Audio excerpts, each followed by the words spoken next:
Buenos días, sus señorías, mi nombre es Fortunata y Jacinta, esto es ¿Qué M de País? Y hoy presentaremos el panorama general en que se desarrollaron las elecciones municipales de 1931. Y como otras veces sacaremos la lupa en algunos tramos para ir viendo los detalles. Podría decirse que tras las sublevaciones fallidas de diciembre de 1930, recuerden ustedes el lamentable espectáculo de Jaca y Cuatro Vientos. El gobierno del general Dámaso Berenguer inauguraba el año 1931 con ánimo optimista. Podía percibirse una cierta recuperación del valor de la peseta. Los sublevados estaban encarcelados, fusilados o huidos, y se apreciaba una revitalización en los apoyos a la monarquía. De manera que el 30 de diciembre de 1930, el gobierno Berenguer anunció que las elecciones generales legislativas se convocarían pronto. El 24 de enero de 1931 se decretó el levantamiento del estado de guerra en toda España, excepto en Madrid y en Zaragoza. El 31 del mismo mes, el Consejo de Ministros restableció el pleno ejercicio de las garantías constitucionales. Y el 18 de febrero, el almirante Aznar fue nombrado por el rey nuevo jefe de gobierno de la monarquía. Y para hacernos una idea del ambiente que por entonces se respiraba, vamos a escuchar este testimonio de Miguel Maura. Ya saben ustedes, el monárquico converso al republicanismo tras la dictadura de Primo de Rivera. El 23 de enero de 1931, con ocasión del Santo del Rey, el desfile ante Palacio para firmar en las listas de felicitación y adhesión, no cesó en todo el día. Y fueron las gentes modestas, clase media y hasta humilde, las que más nutrieron esta postrera manifestación de adhesión al trono. El público estacionado en la Plaza de Oriente le hizo objeto de una manifestación de entusiasmo que se prolongó largo rato, llevando el automóvil a rastras los manifestantes. Y ahora leamos al periodista Eduardo de Guzmán, redactor jefe del diario republicano de izquierda radical, La Tierra.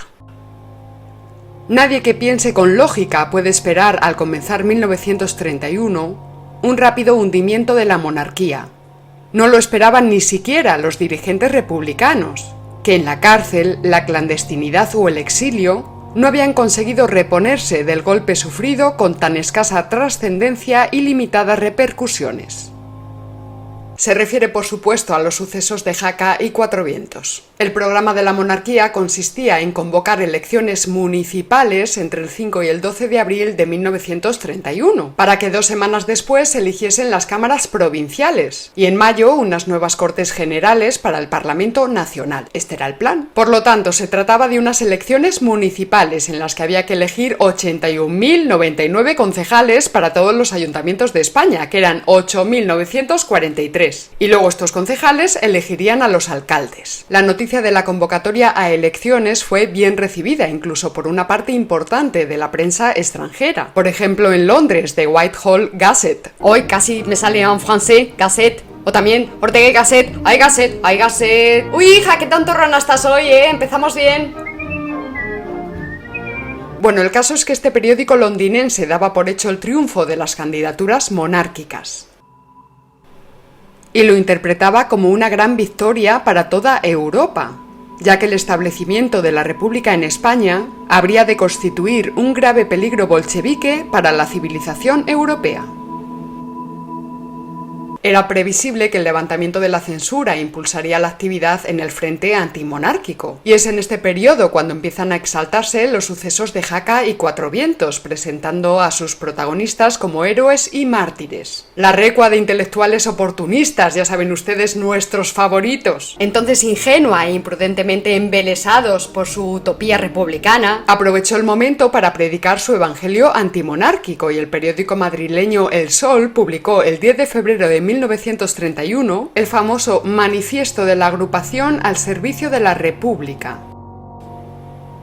encabezado por Ortega y Gasset, Pérez de Ayala y Gregorio Marañón, con el fin de, abrimos comillas, movilizar a todos los españoles de oficio intelectual para que formen un copioso contingente de propagandistas y defensores de la República Española, cerramos comillas. Ni que decir tiene que la perorata no presentaba un programa de acción política concreta, sino que se limitaba a asignar a la monarquía una serie de vicios constitutivos e insalvables y a hermosear las frases, pues como es típico en ellos, pues con un lenguaje ágil, moderno, pregnante e irresistible. O sea que estos eran de los que buscaban hacer la sociedad en los gabinetes, ¿verdad? Ahí al calorcito del brasero, con las palabras, hay un bla bli, bla blu, bla bla bli. Uy, hija, se ve que no pierdes la ocasión de decirles 4 frescas a los lechuzos ilustrados. ¡Llavestruz! ¿En serio ha dicho llavestruz? Ay, madre, ya sé de qué año eres.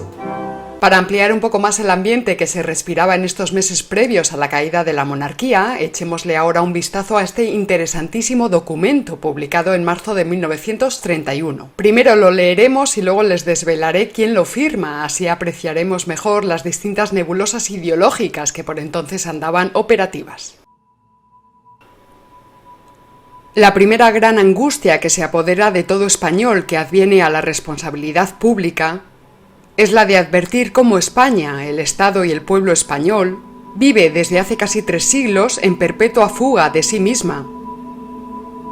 Desleal para con los peculiarísimos valores a ella adscritos, infiel a la realización de ellos y, por tanto, en una autonegación suicida de tal gravedad que la sitúa en las lindes mismas de la descomposición histórica.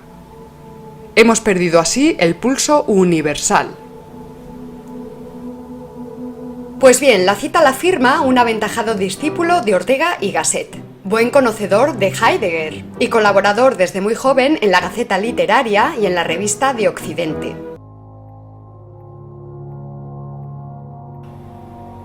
Se trata ni más ni menos que de Ramiro Ledesma Ramos, cofundador junto con Onésimo Redondo del primer partido nacionalsindicalista de España.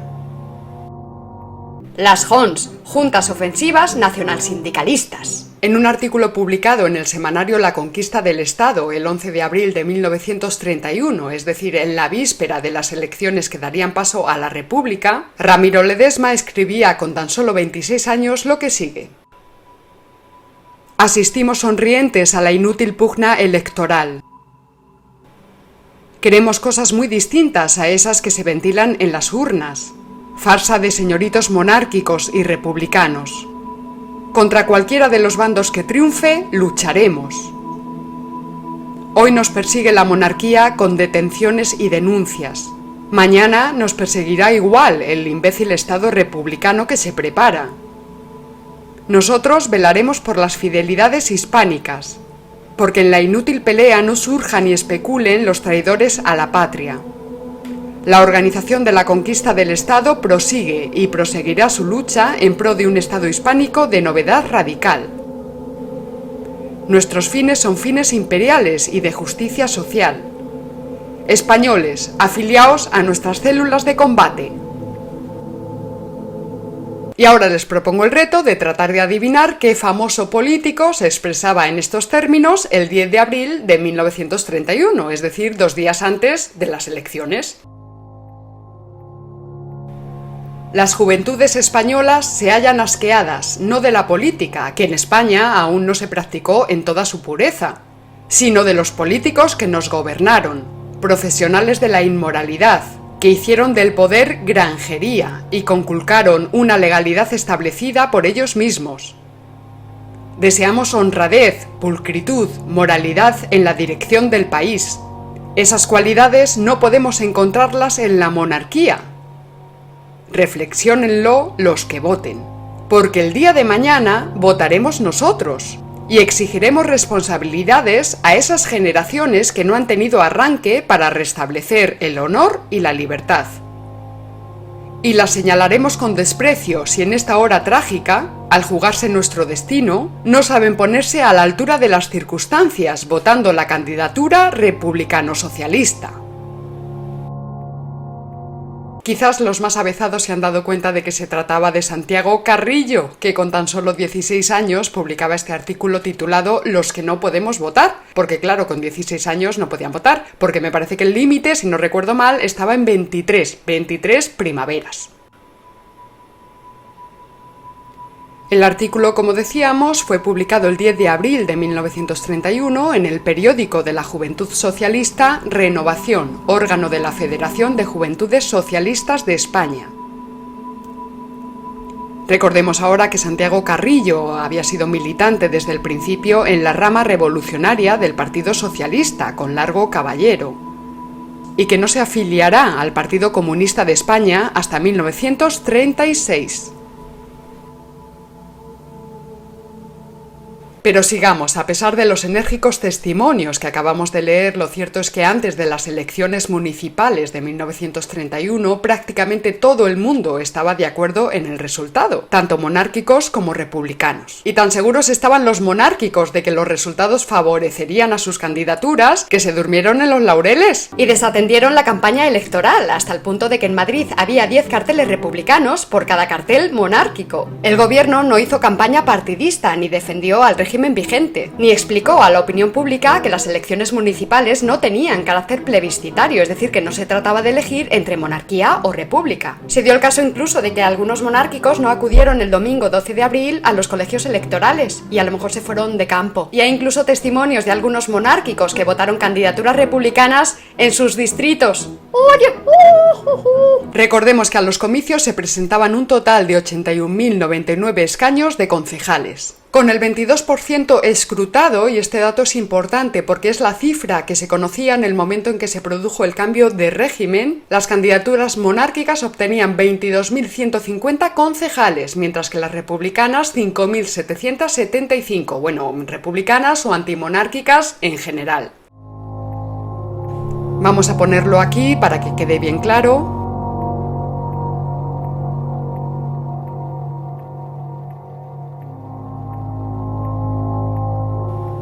Y hay que recordar también que gracias al artículo 29 de la ley electoral, que todavía seguía vigente, a estos datos había que añadir los 14.018 concejales monárquicos y los 1.832 republicanos que habían resultado elegidos automáticamente el 5 de abril, al no haberse presentado más que una candidatura en sus municipios.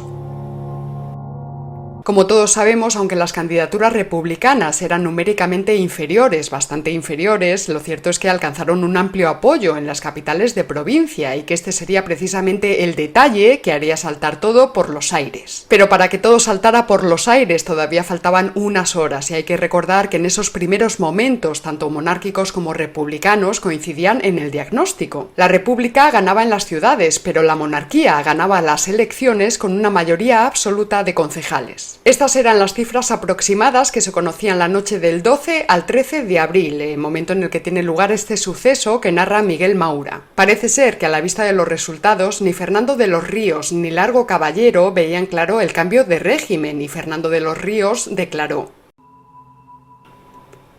el triunfo de hoy nos permite acudir a las elecciones generales que se celebrarán en octubre, y entonces el éxito, si es como el de hoy, puede traernos la república. Pero el exmonárquico Miguel Maura no estaba de acuerdo con esta interpretación y nos narra así su reacción. Recuerdo la vehemencia con que les hice ver el error en que estaban, anunciándoles que antes de 48 horas estaríamos gobernando. Me llamaron iluso y nos despedimos. Puedo afirmar que durante todo el día 13, el único del comité que creyó y obró seguro de la derrota definitiva de los monárquicos fui yo. Vamos a seguir con los testimonios de los protagonistas porque son muy interesantes. Pocas horas antes de abrirse las urnas, el conde de Romanones había hecho la siguiente declaración: si de los 80.000 concejales 40.001 resultasen antidinásticos, acataríamos el fallo.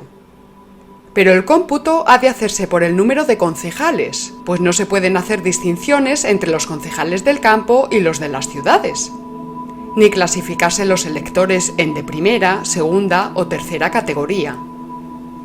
Precisamente la soberanía del sufragio universal estriba en que cada hombre es un voto. Bueno, pues resulta que esta idea tan democrática, que había sido fijada con claridad durante todo el proceso preelectoral y que habían acatado sin problema los republicanos, fue precisamente la que se obvió en la interpretación de los primeros resultados conocidos, considerando a los votos de las zonas rurales como votos de segunda, a pesar de que eran mayoritarios en ese momento del recuento. Hay que subrayar que el resultado total de las elecciones municipales de abril de 1931 no se publicaría hasta un año después en el Instituto Anual de Estadística, y que la República no publicó jamás los resultados de forma oficial. Es decir, durante la República solo conocieron estos datos oficiales aquellos que tuvieran la curiosidad de indagar en los archivos del Instituto Anual de Estadística. Sigue abierta, por tanto, una intensísima polémica sobre la fiabilidad de los datos publicados entonces por el gobierno republicano. Si ustedes rebuscan, se darán cuenta de que muy pocos historiadores publican los resultados totales en sus investigaciones. No lo hace Gabriel Jackson, por poner un ejemplo de tendencia favorable a la República, y este se limita pues a hablar de esa cifra correspondiente al 22% del escrutinio y a responsabilizar de ese resultado al sistema de los caciques. Los caciques que según él pues mandaban y ordenaban y todo lo componían ellos solos, ¿sabes? Ah, sí, como Quim Torra. Hoy día es verdad. A Ricardo de la Cierva, de tendencia monárquica por supuesto, pues sencillamente no le cuadran las cifras, le faltan votos. Y dice: ¡pucherazo!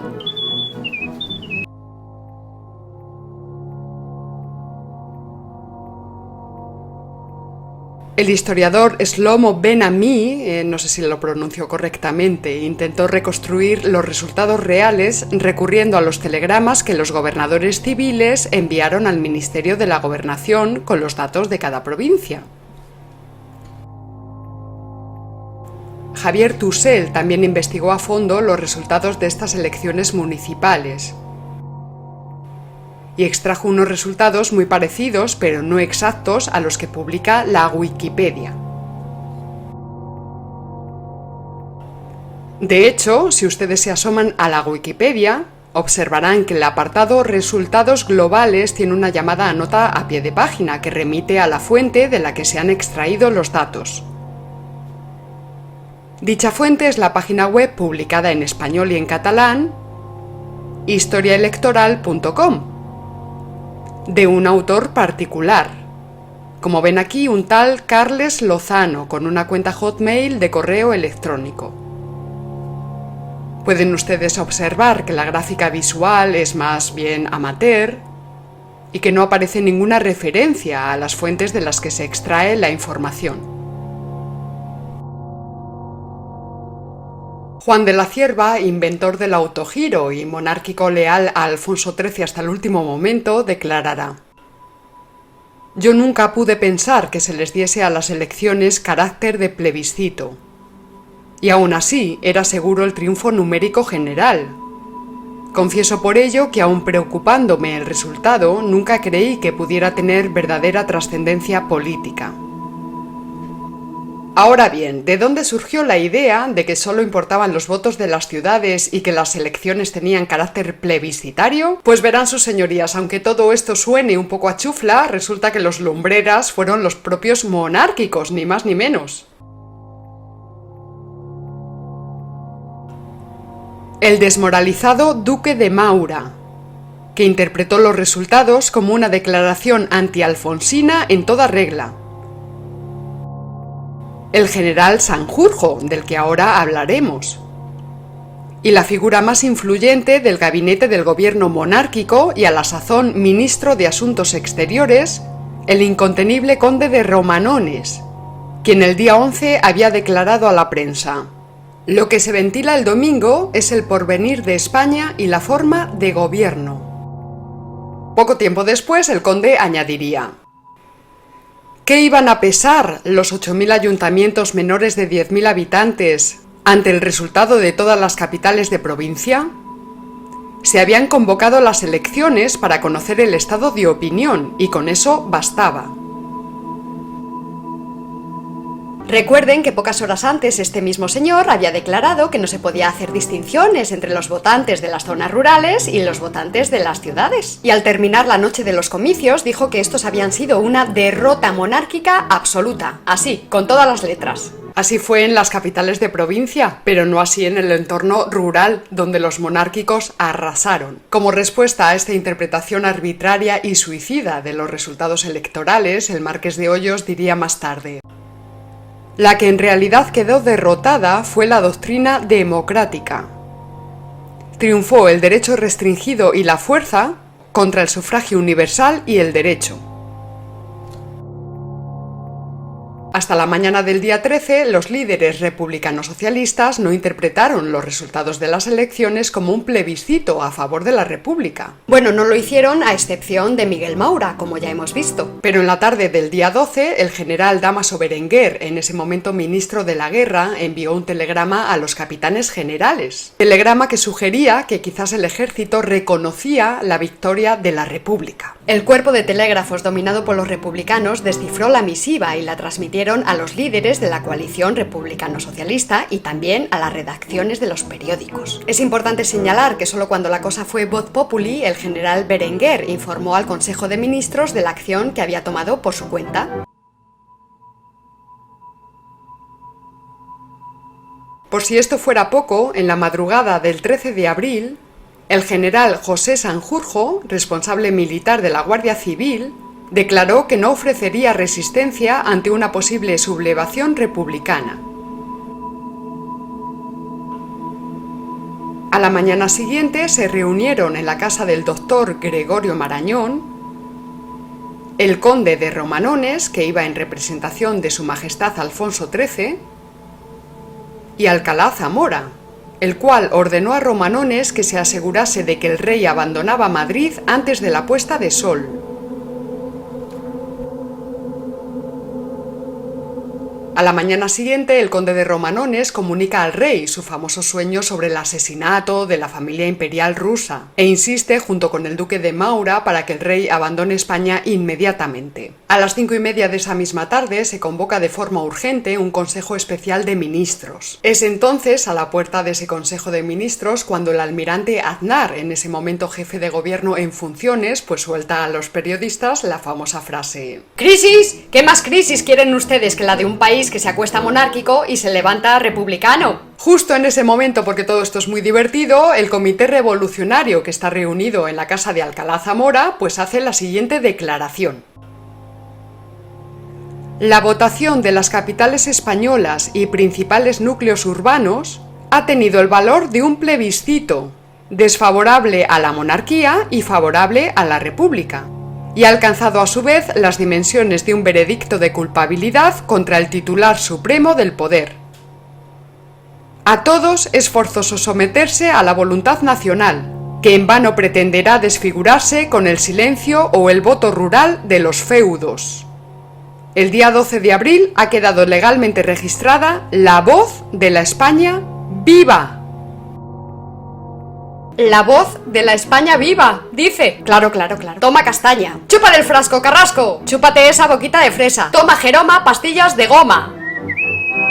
Pero sigamos, porque mientras tanto resulta que en el comité de ministros, pues el conde de Romanones acepta la interpretación plebiscitaria y concluye que el gobierno debe dimitir y dejar la decisión final al rey. Finalmente, después de muchas discusiones, se decidió no emprender la dimisión, no aceptar el carácter plebiscitario de las elecciones y pedir al rey lo siguiente: que ofrezca a la voluntad nacional en el más breve plazo posible ocasión de pronunciarse más segura y eficazmente en unas elecciones parlamentarias. Pero el almirante Aznar, encargado de entregar la nota al rey, no lo hizo y estuvo ilocalizable el resto del día. En la tarde del día 13 empezó el movimiento de masas y también la agitación por parte de diarios como La Tierra o La Casa del Pueblo. El gobierno se negó a reprimir las manifestaciones y el duque de Maura declaró: yo tengo el sentimiento de manifestar que después de la elección de ayer me parece ilegítima la monarquía en España. El duque de Maura, chúpate esa, Teresa. Sí, el duque de Maura, que era el hermano de Miguel Maura, el otro liante. Ese otro liante, Miguel Maura, que además ahora traemos otra vez porque es el que expresa de esta manera la decisión tomada por el Comité Revolucionario. Acordamos que Niceto exigiera sin paliativos la salida inmediata de don Alfonso de España, con traspaso de poderes antes de la noche y que la República se proclamaría antes de la puesta de sol. Es decir, en teoría no habría abdicación, sino resignación del poder real al gobierno de la monarquía, y este se lo transmitiría al gobierno de la República. Pero de hecho no hubo ni abdicación ni transmisión de poderes. El ministro de Hacienda, Juan Ventosa, ofreció al rey varios caminos. El primero era negar el valor plebiscitario de las elecciones y utilizar la fuerza material para cerrar las universidades y destituir a los ayuntamientos que se rebelasen. A lo que el rey contestó: «Yo no voy por ese camino, porque después de lo ocurrido en las elecciones del domingo y de las otras circunstancias múltiples y diversas que se han producido en los últimos tiempos, yo no tendría fuerza moral para utilizar la fuerza material. Y si quisiera hacerlo, habría muchos dispuestos al sacrificio de la vida por mí. Pero habría muchos que no, provocándose una guerra civil y derramamiento de sangre del que yo no quiero asumir la responsabilidad. Yo tengo la sensación de que he perdido, aunque sea inmerecidamente, el amor de mi pueblo. Esta es la realidad y a ella hay que atenerse». Pero ya sabemos que lamentablemente la marcha del rey no impidió la guerra civil. Cuando minutos más tarde el rey se entrevistó con Juan de la Cierva y con el conde de Bugayal, añadió: «He decidido marcharme formando cuanto antes un gobierno casi nacional, que dirijan las elecciones en cortes constituyentes a fin de que resuelvan si España quiere monarquía o república. De este modo, estando ausente, nadie dirá que he influido en esas elecciones». A lo que Juan de la Cierva respondió: «Esa ausencia sería la renuncia a la corona, que no es de vuestra majestad más que en un momento histórico, que es de su estirpe y que por representar a la institución secular de España, a esta en realidad pertenece».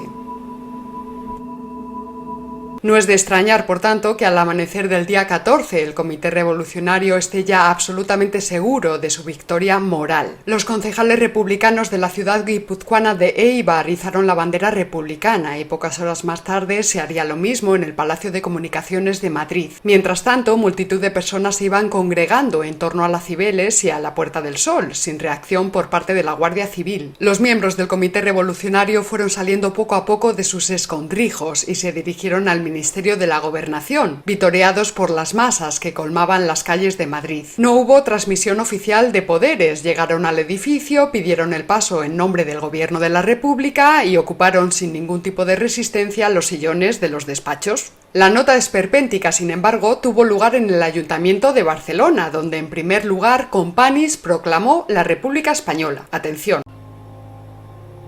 Los representantes del pueblo acaban de proclamar la República en Cataluña. La República Española en Cataluña. Pero pocos minutos después llega Francesc Macià y declara el Estado catalán. Y dice así: «Catalanes, interpretando el sentimiento y los anhelos del pueblo que nos acaba de dar su sufragio, proclamo la República Catalana como Estado integrado en la Federación Ibérica. Todo aquel, pues, que perturbe el orden del nacimiento de la República Catalana será considerado un agente provocador y un traidor a la patria». En pocas horas, los representantes de la recién inaugurada Segunda República lograron aplacar el ardor separatista de Macià, pero como todos ustedes saben, esta gente aprovecha cualquier crisis nacional para proclamar la independencia y volverían a intentarlo en 1934 y en 2017, claro. Aunque en esa ocasión no se trataba de la independencia tal y como la entienden los recientes sediciosos del 1 de octubre. Pues Macià hablaba de la República Catalana como Estado integrado en la Federación Ibérica. Y en el 34 Companys hablaría del Estado catalán dentro de la República Federal Española. Pero bueno, ya sabemos que este tipo de ocurrencias suelen desembocar en el separatismo puro y duro. Pero bueno, sigamos, porque a las 9 de la noche del día 14 de abril, Alfonso XIII tomó rumbo a Cartagena y de ahí pasaría a Francia y no volvería a pisar la piel de toro en todos los días de su vida. Al menos no perdió la cabeza, o bueno, no del todo. El 16 de abril se publicaba un comunicado en el que declaraba: las elecciones celebradas el domingo me revelan claramente que no tengo hoy el amor de mi pueblo. Pero hoy sabemos que la cosa no fue exactamente así. El caso es que la República se instauró y que lo hizo además por la vía legal, al abandonar la monarquía el poder. Es decir, no lo hizo a través de una insurrección violenta o atendiendo al resultado de las elecciones. Si se dio un golpe de estado, este no lo dieron los republicanos, hay que saberlo. Aunque bueno, sí lo intentaron en diciembre de 1930, con las vergonzosas sublevaciones de Jaca y Cuatro Vientos. Sino que tal golpe de estado lo dieron los monárquicos contra su propia forma de estado, abandonando el poder. Los únicos disturbios registrados a consecuencia del cambio de régimen tuvieron lugar en Madrid y en Tetuán, donde la represión mató a 7 izquierdistas e hirió a casi 50. A primera hora del día 14 se destruyeron varias estatuas dedicadas a distintos reyes de España y la minúscula sede del Partido Nacionalista Español fue saqueada. Pero así en general, las enormes manifestaciones que se produjeron a lo largo del día se desarrollaron de forma pacífica. Con todas las reservas que ya hemos comentado, a continuación les ofrecemos las cifras que generalmente se dan por válidas en relación a los resultados de las elecciones de 1931, y que son, como ya hemos dicho, las que publica la Wikipedia, que no sabemos muy bien de dónde han salido. 40.324 concejales para los monárquicos, 36.282 para la conjunción republicano-socialista, 3.219 para la Izquierda Republicana de Cataluña, 1.014 para la Liga Regionalista de Cataluña, 267 para el Partido Nacionalista Vasco, 67 para el Partido Comunista y 267 para otros partidos independientes. Estos datos apuntarían claramente hacia un empate entre votos monárquicos y votos antimonárquicos, y atención porque decimos antimonárquicos y no republicanos, que son cosas distintas. Podríamos argumentar, tal y como dijimos en el capítulo anterior, que los partidos republicanos, salvo el Partido Radical de Alejandro Lerroux, eran casi testimoniales, o sin el casi, en la mayoría de los municipios, lo que también vendría a explicar los resultados. Este reparto de votos también explicaría la tremenda división del país en los años posteriores. En fin, posiblemente los resultados reales de las elecciones municipales de 1931 seguirán siendo una incógnita para todos nosotros. Pero lo importante es tratar de ver y tratar de comprender cómo se desenvolvieron las circunstancias tras conocerse el 22% del escrutinio. Y las circunstancias confirman que fueron las derechas las que más empeño pusieron en la instauración de la República, ya por acción, ya por omisión. Para resumir, los factores verdaderamente determinantes para la llegada de la Segunda República fueron, en primer lugar, los monárquicos alfonsinos, acobardados ante la posibilidad de una guerra civil. En segundo lugar, la derecha liberal republicana de Maura y Alcalá Zamora, ambos monárquicos recién convertidos al republicanismo. Y la Guardia Civil, con el general Sanjurjo a la cabeza. Y todo esto para que luego vengan los de la autoproclamada izquierda y reivindiquen la Segunda República, cuando esta básicamente pues la trajeron el rey, los fachas y la benemérita. Alucina pepinillos.